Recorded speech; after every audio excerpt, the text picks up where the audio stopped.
Le terrain perdu.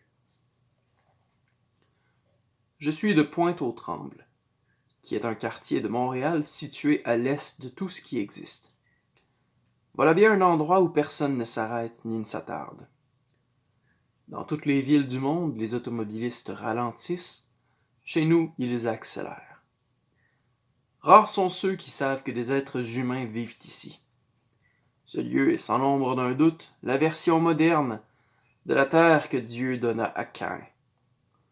Le nom de Pointe-aux-Trembles voulait certainement dire quelque chose autrefois, mais son sens ancien s'est comme perdu avec le temps. Aujourd'hui, cela pourrait signifier l'endroit où il est possible de franchir le fleuve en marchant sur les eaux. Le phénomène s'explique en réalité. Les eaux d'été sont à ce point paresseuses qu'elles nous font croire que le fleuve engourdi ne se presse plus vers la mer. Il est lourd, chaud, rempli d'huile et de bien d'autres choses encore. Gros et lent, il s'attarde chez nous, se complaît dans ses riches odeurs, devient brun en juin, vert en juillet, et il nous semble en août que nous pourrions marcher dessus. Mais la nature fait bien les choses, puisque les gens qui habitent en ces lieux, les gens qui marchent sur l'eau, ne savent plus nager depuis belle lurette. C'est un grand paradoxe que ce fleuve majestueux. Solide en été, il ne gèle plus en hiver. Les fleuves usés sont ainsi faits. Toujours un peu plus riches, toujours un peu plus chauds, ils s'épaississent par beau temps et se liquéfient par temps froid. Et ces poissons, qui devraient mourir lorsqu'on déverse la moindre tasse de liquide suspect dans l'eau pure et cristalline du début des âges, ne se sont jamais si bien portés. Il faut les voir, ces brochettes d'une tonne sautées par-dessus les îles de l'archipel, essayant d'attraper des canards aux couleurs surprenantes parce que nouvelles, et dont le vol n'est aucunement entravé par le plomb qu'ils ont dans la chair plutôt que dans l'aile, comme il se doit. C'est la nouvelle nature sauvage, l'adaptation ultime qui défie le simplisme des bonnes âmes. Certains individus maringouins commencent à survivre aux collisions frontales d'automobiles moustiques, si fréquentes les soirs d'été sur les routes secondaires. Il y a tant d'études à faire. Nous sommes plus de 50 000 pointeliers à tenir la place dans l'indifférence universelle.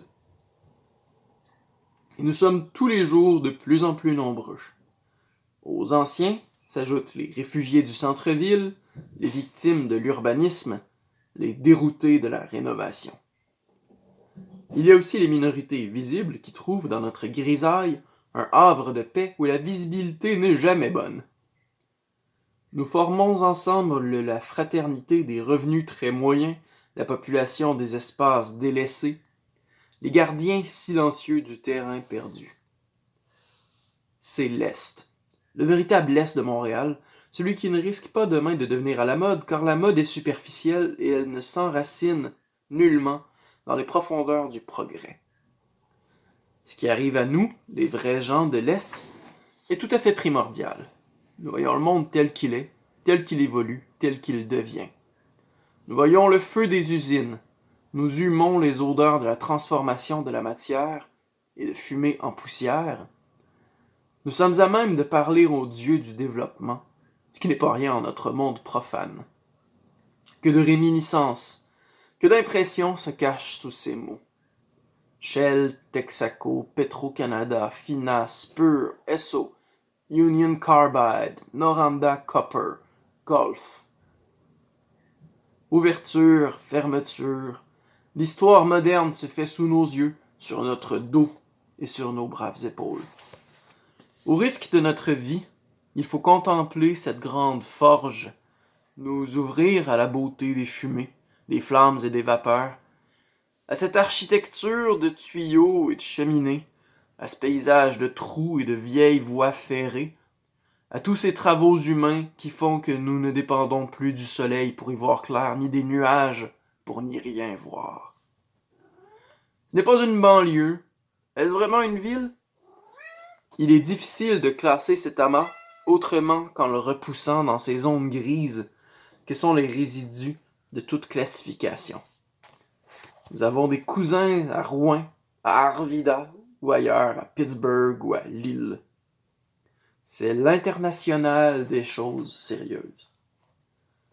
Dans ces conditions, il serait absurde de songer à redresser la situation en donnant carte blanche et fortune aux aménagistes, architectes, esthéticiens, penseurs, dans l'espoir qu'ils se mettent à la tâche de redonner à notre milieu une allure acceptable. Inutile de maquiller ces terrains perdus, et de grâce, ne venez plus afficher ces panneaux nous rappelant que la pollution, c'est notre affaire. Ne nous sensibilisez plus, ne nous conscientisez plus.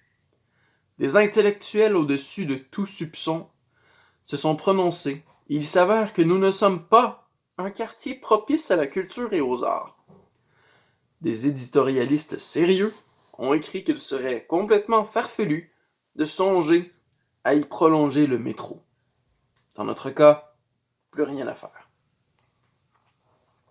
Contre l'opinion de tous ceux qui comptent, je poserai la candidature de l'ensemble de mes concitoyens à la médaille du grand mérite attribuée aux gens qui payent le prix du grand progrès. Je suggère qu'un métro doré nous soit construit, et je suggère encore qu'il soit gratuit pour nous et pour les 10 prochaines générations. J'imagine des événements grandioses, une maison de l'opéra sur le boulevard Chimique, où l'orchestre symphonique jouerait des airs de Faust à la lueur des torches de pétrole en hiver.